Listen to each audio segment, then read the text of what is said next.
and welcome to the Portland VA Healthy Teaching Kitchen. My name is Jessica Martini and I'm a registered dietitian.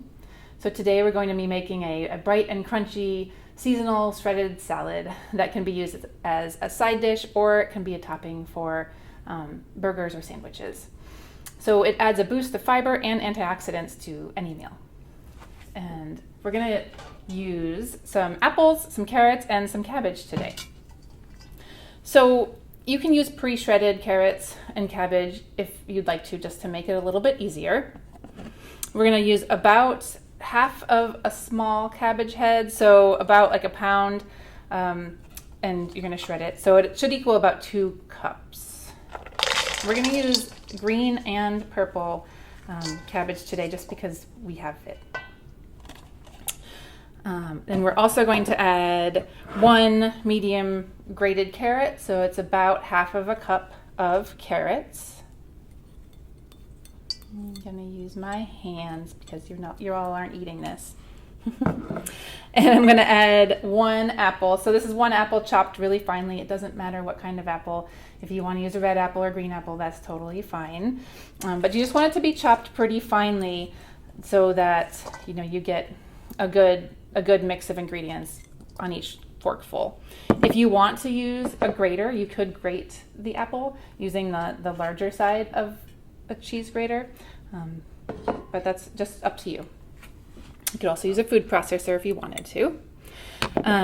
We're going to use some raisins today. So this is about half of a cup of raisins. If you want to use dried cranberries, if you want to use craisins, that's okay too.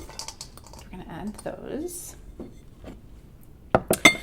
All right, and then we're going to make the dressing. So these are all of our kind of like dry ingredients, and we're going to mix them up.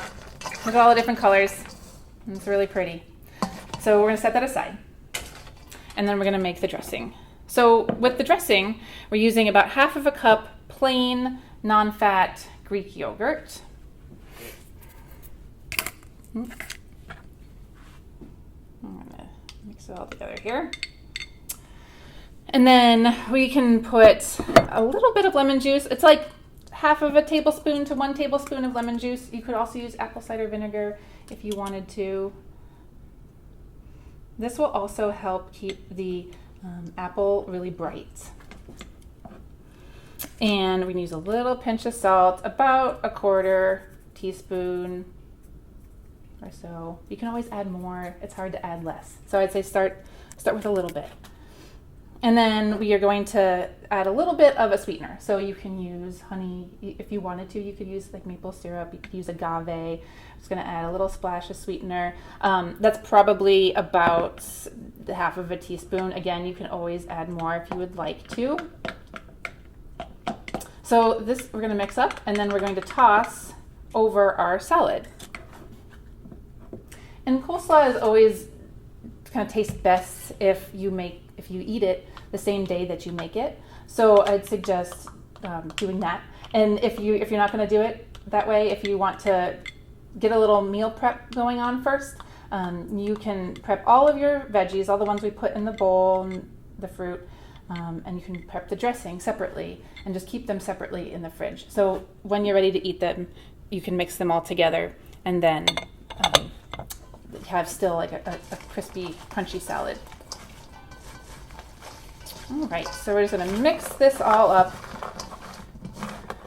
The Greek yogurt is a little bit thick, so it just takes a little extra mixing here. If you wanted to, you could use plain regular yogurt. The Greek yogurt will just have a little bit more protein for you. All right, and so each of these different veggies and fruits, each different color has different antioxidants, and antioxidants help prevent damage to the cells in various parts of our body. So it's nice to get a variety of colors, and there's a ton of fiber here. Every single thing, of the fruit and veggie wise, has fiber in it. So it's a really high fiber recipe as well. And the fiber helps you regulate your GI system and helps stabilize your blood sugar as well. All right, so there we go. There's a beautiful salad that can be used as a good side dish or as a snack. Thank you for joining me today.